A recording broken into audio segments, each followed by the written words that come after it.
আমি একটি হাদিসের প্রেমে পড়েছি।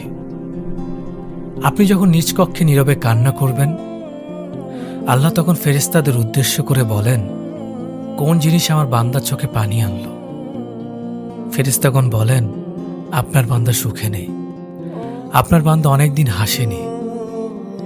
এই বলে ফেরেশতাগণ কান্না করতে থাকেন এবং আল্লাহকে বলেন, হে আমার রব, আপনি জানেন আপনার এই বান্দার হৃদয়ে কি রয়েছে, অতএব আপনি তার জন্য সবকিছু সহজ করে দিন। আল্লাহ বলেন, আমার এই বান্দা জীবন থেকে এমন কিছু হারিয়ে ফেলেছে যা সে অধিক ভালোবেসেছিল। অতএব আল্লাহ বলেন, আমি শপথ করছি, আমার এই বান্দা তার জীবন থেকে যা হারিয়েছে তার চেয়ে উত্তম জিনিস আমি তার জীবনে এনে দেব, যা দেখে দুনিয়া ও আখিরাতের সবাই বিস্মিত হবে। সুবহানাল্লাহ। Thanks for watching my video and subscribe.